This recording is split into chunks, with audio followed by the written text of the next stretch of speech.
Patna high court ने गुरुवार को बिहार सरकार के 7 महीने पुराने आरक्षण संशोधन अधिनियम 2023 को रद्द कर दिया है। इस अधिनियम के तहत बिहार में पिछड़ा, अति पिछड़ा, अनुसूचित जाति, अनुसूचित जनजाति वर्ग के लोगों को शैक्षणिक संस्थानों में एडमिशन और सरकारी नौकरियों में 65% आरक्षण का लाभ दिया गया था। पहले ये 50% था।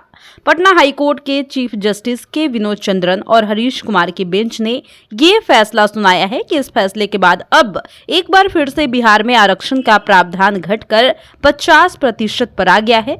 इसके अलावा आर्थिक रूप से कमजोर वर्ग यानी कि EWS के लिए 10% आरक्षण का प्रावधान पहले की तरह ही बरकरार रहेगा। फैसला आने के बाद हमने इस केस को याचिकाकर्ता की तरफ से लड़ रहे हाई कोर्ट के सीनियर एडवोकेट दीनू कुमार और अन्य एक्सपर्ट की मदद से भी समझा कि इस जजमेंट का बिहार पर क्या असर पड़ेगा। तो कुछ इस प्रकार से उन्होंने ये बातें कही है। पहला कि चीफ जस्टिस के विनोद चंद्रन और हरीश कुमार की बेंच ने अपने फैसले में कहा है कि बिहार सरकार की तरफ से गजट लाकर रिजर्वेशन को 50% से 65% का जो प्रावधान किया गया है वो असंवैधानिक और अमान्य है। ये भारत के संविधान के अनुच्छेद 14 का उल्लंघन है, इसलिए इसे रद्द किया जाता है।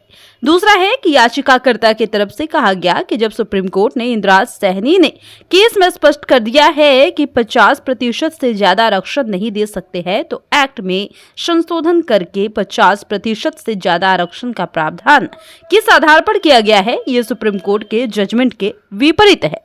याचिकाकर्ता ने ये भी तर्क दिया था कि रिजर्वेशन इन कैटेगरी की आबादी के बजाय इनके सामाजिक और शिक्षा में पिछड़ेपन पर आधारित होना चाहिए। बिहार सरकार का फैसला संविधान के अनुच्छेद 16(1) और अनुच्छेद 15(1) का उल्लंघन है। अनुच्छेद 16(1) राज्य के तहत किसी भी कार्यालय में रोजगार या नियुक्ति से संबंधित मामलों में सभी नागरिकों के लिए समानता का अवसर प्रदान करता है। अनुच्छेद 15(1) किसी भी प्रकार के भेदभाव पर रोक लगाता है। याचिकाकर्ता की तरफ से ये भी कहा गया कि सरकार की तरफ से 65% आरक्षण के प्रावधान के बाद 35% को सभी के लिए ओपन कर दिया गया। इससे बिहार सरकार की तरफ से 10% आर्थिक रूप से कमजोर व्यक्तियों के लिए दिए गए आरक्षण के प्रावधान का भी उल्लंघन था। एक तरीके से संविधान के अनुच्छेद 15 और 16 में संशोधन का उल्लंघन था। अगली ओर बढ़े तो सरकार की तरफ से बताया गया है कि उन्होंने जो निर्णय लिया है वो सही निर्णय है। ये निर्णय जाति आधारित गणना की रिपोर्ट के बाद लिया गया है। जाति आधारित गणना में जो आंकड़े निकल कर आए थे उसके मुताबिक राज्य में SC, ST, OBC, EBC की आबादी 75% हो गई थी। इसलिए न्याय हित में इनका रिजर्वेशन 50% से बढ़ा करके 65% किया गया था। गरीबों को आगे बढ़ाने के लिए इनकी आबादी के अनुपात में केवल 65% आरक्षण दे रहे हैं। अगला पॉइंट है 1992 में सुप्रीम कोर्ट में 9 जजों के संविधान पीठ ने इंदिरा साहनी बनाम भारत सरकार केस में ऐतिहासिक फैसला देकर आरक्षण की सीमा 50% तय की थी। इंदिरा साहनी केस में कहीं भी इस बात का जिक्र नहीं था कि आबादी के आधार पर पिछड़ा, अति पिछड़ा, अनुसूचित जाति या अनुसूचित जनजाति का आरक्षण दिया जाना उचित है। अगला पॉइंट है पटना हाईकोर्ट के फैसले के बाद इस बात की पूरी संभावना है कि बिहार सरकार पटना हाईकोर्ट के फैसले के खिलाफ सुप्रीम कोर्ट में अपील दायर करे।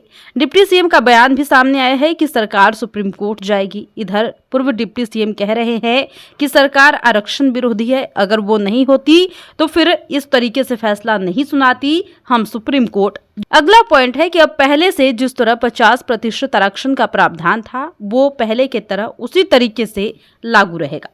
अगली ओर बढ़े तो जिन्हें नई आरक्षण पॉलिसी के तहत नौकरी मिली है उनकी नौकरी में कोई आंच नहीं आएगी। इसमें किसी तरह का जो व्यवधान है नहीं आएगा, क्योंकि बहाली की प्रक्रिया में जो शामिल हुए उनकी कोई गलती नहीं, इसलिए उन्हें कोई परेशानी नहीं होगी।